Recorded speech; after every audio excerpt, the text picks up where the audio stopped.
isku maqanay kala maqanay warya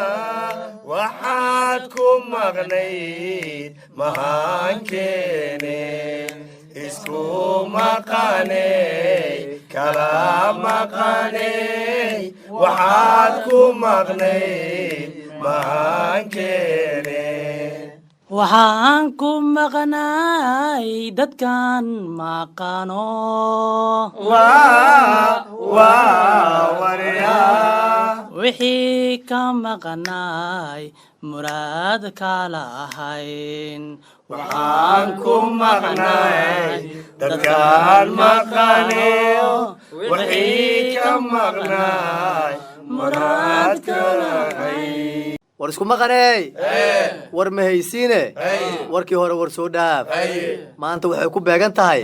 3 sano guuradii ra'iisul wasaare Khayre maxaad kala socotaan war hadda haddii ra'iisul wasaare xasan cali khayre 3 sano uu meesha joogay oo muxuu noo qabtaa anagu sheegi karnaa maanta war hadda wuxuu ku hadlayay balfiiri inta xukuumad ay soo martay waddanka ma dhow waryaa yaa soo dayay maxaabiista ku wada xirneed wadamada qaar ee adduun ka mid ah ariyaa isku maqanay ninkan wuxuu leeyahay ra'iisul wasaaraha 3 sano jira war waxaa ogtahay ma lahe dawladda haatan jirto waxay ku faantaa in 3 sano madaxweyne iyo ra'iisul wasaare inaysan iskhilaafin waraadha isku maqanay kulligiin hurdaa ku jirtaan yaa idin yiri madaxweyne iyo ra'iisul wasaare isma khilaafin weligood meeqa jeer iskhilaafeen meeqa wasiira khilaafkooda ku baxday aaway wasiiradii tiro badnaa oo xasan cali khayre uu soo magacaabay oo baarlamaanka horgeeyey yaa ka jooga maanta aryaa ii sheegi kara war waxaa ka haray wax aan 4 wasiir ka badnayn oo Khadiijo iyo Islow ay hogaaminayaan intii kalena daadka qaaday horta anigu waxaan la yaabanahay Khadiijo Banooniga may aad u taqaanaa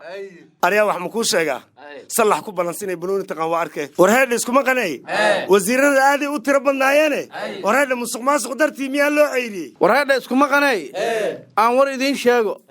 odayaasha hurdaya halkan fadhiya hadalkooda ani iga daaya 4 wasiir ee xukuumadda Khayre ka soo hartay waa kuwii daacadda u ahaa saaxiibada dhow la ahaa kuwaan xil laga qaadi maayo musuqmaasuqana haddii la fiir inay number 2 ka galaanaba suurtagal ah war isku maqanay arintu inta kaliya kuma koobnee khilaafka madaxweynaha iyo ra'iisul wasaaraha wuxuu kula saameeyay gudoomiyihii baarlamaanka hawada lagu cunay Jawaari xaguu ku dambeeyay gudoomiye Taabid marka maxay noo sheegayaan oo isma dagaalin maxay noo leeyihiin oo beenta ummaddu ugu sheegan hadiiba ummadii kale oo iyagu ay soo magacaabeen hadana daaqada ay ka bixinayaan midba mid ay eerinayaan warheed wuxuu ku hadlayay balfiirsan ninkan Taabid afdheeridiisa iyo maqaamka Muqdisho dhisa oo ku baxay Jawaari xoo ku baxay war isku maqanay waxaan idin weydiiyaa horta Taabid tabeebihii miska furi xilka markuu ka degay wixii ka dambeeyay waa iska furay waraadha isku maqanay aniga ha igu maqnaanina adinkana ha isku maqnaanina dadkan iyo dalkaanna ha ku maqnaanina waxaad ku maqnaataan raadsada horta kow dhaha laakiin sheeko fiican baa idin hayaa haddii wasiiradii 4 ka soo hareen oo gudoomiyaashii gobolka Banaadir qaarkood xilalka laga qaaday oo gudoomiyihii baarlamaanka la cunay oo xildhibaano badan wasiiro lagu soo bedelay والله هالكاس وحباك الجرا وحاسينها يا أنا مغلي شري شكاه ساعة جيسها وين له لا هذا مورد وكب حياء وراسينا كم هراء كم ما أنت تشوجنا وقت جود مركو دماغه أيقونه واتجد دونان أي وحبها نوشك شيئا نقدر ورهيد اسكو مقنعي وحميدين شيئا ورنما يرت برلمان كوالا فصحي فصحي كم مقين إيه النسينو بدني أنصحين وحنا كمذا شرعي الدور الشدة إيه أصحابي أنا مرشح كو أنكاي هلا دورت حد نقبه مقعدان كدوران يقر وحان قبها horta kow cirkan jara saarayna dayax gacmeedka waxa taga Apollo undi Soomaaliyeed wallahi Apollo Soomaaliya tagayo waxaan idin sheegay dayax markaan degno biibitooyin aan ka furayna kabarajaad waa geeyaha muqayiriinta dhan waa imaahayaan shiishada lagu cabaa waa la baashala meeshaas sharci kama jiray sharcigaas aniga intaas idin gaarsiiyay hadda doortay Soomaaliyeed أعوذ بالله شرط هذا إلها كم كان قالني وحفي عن ورنا شكتي ضيحة إذن تجينا واتري لكن شي شدة قال كل هذا بختك أنت نقدر وضع ورسكم مغني warniyow ninkan khayr allah siiya musharaxa ah niyow qaybo ka mid horta waa ila toosan yahay hadduuba runta noo sheegay oo dhahay cirka idin geynaa waxyaabahaas laftirkooda aan wanaagsaneyn inuu idinna siinay hadduu inoo sheegay wuxuu ka fiican yahay kuwii beenta noo sheegi jiray oo dhihi jiray dalkan nabadan kusoo dabaaleynaa wadooyin fiicanaad helaysaan amnigaan wax ka qabanaynaa waxbarashaad helaysaan oo haddana waxba aan noo qabanin horta uu igala fiican yahay aan dooranno waraadha iskuma qanay warkaan waraan anigu jeclaysta ma aha dadka soomaaliyeedoona dhegaysanayana ma jeclaysan marka waxaan u baahanahay laamaha amniga inay degdeg uga howlgalaan ninkan oo ay gacanta ku dhigaan murashaxnimadiisana hala duuduubo asaga dhanba aree dowladdaadu dowlad maahane cirka jaranjarar la saaraayona dowlad ma naqata qadna jeega dheere mahaasiga taku dooramaayo war iskuma qanay war fiicanaan idin haya anigaa ka fiicane halay doorto ceelal badanoo batrool oo waan qodayaa ciidamo badanna waan qorayaa cadowgana waan ka hortegayaa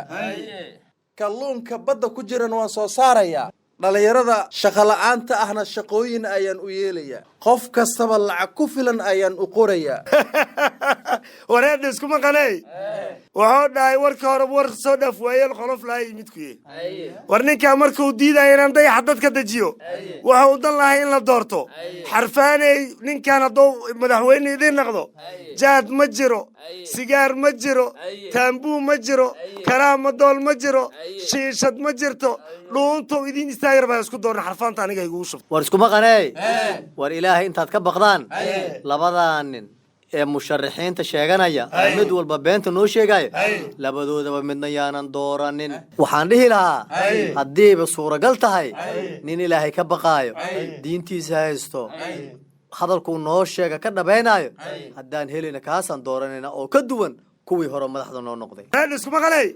ninkan warkuu ka dhawaajiya horta khayr allah sii walaalkay waa runtiis haddaan diinka baraha masaajidka waa gelaa imaam aan ka naqaa mar la i doorta ku dooranay waa mahadsantihiin walaalahay maadaama aad i doorateen waraadha iskuma qanay doorashaad ka hadlaysaan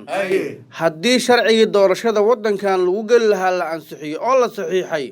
sharcigu waa isku dhex qasan yahay jahwareeraa ka jiro axsaabti meelay aadaan ma yaqaanaan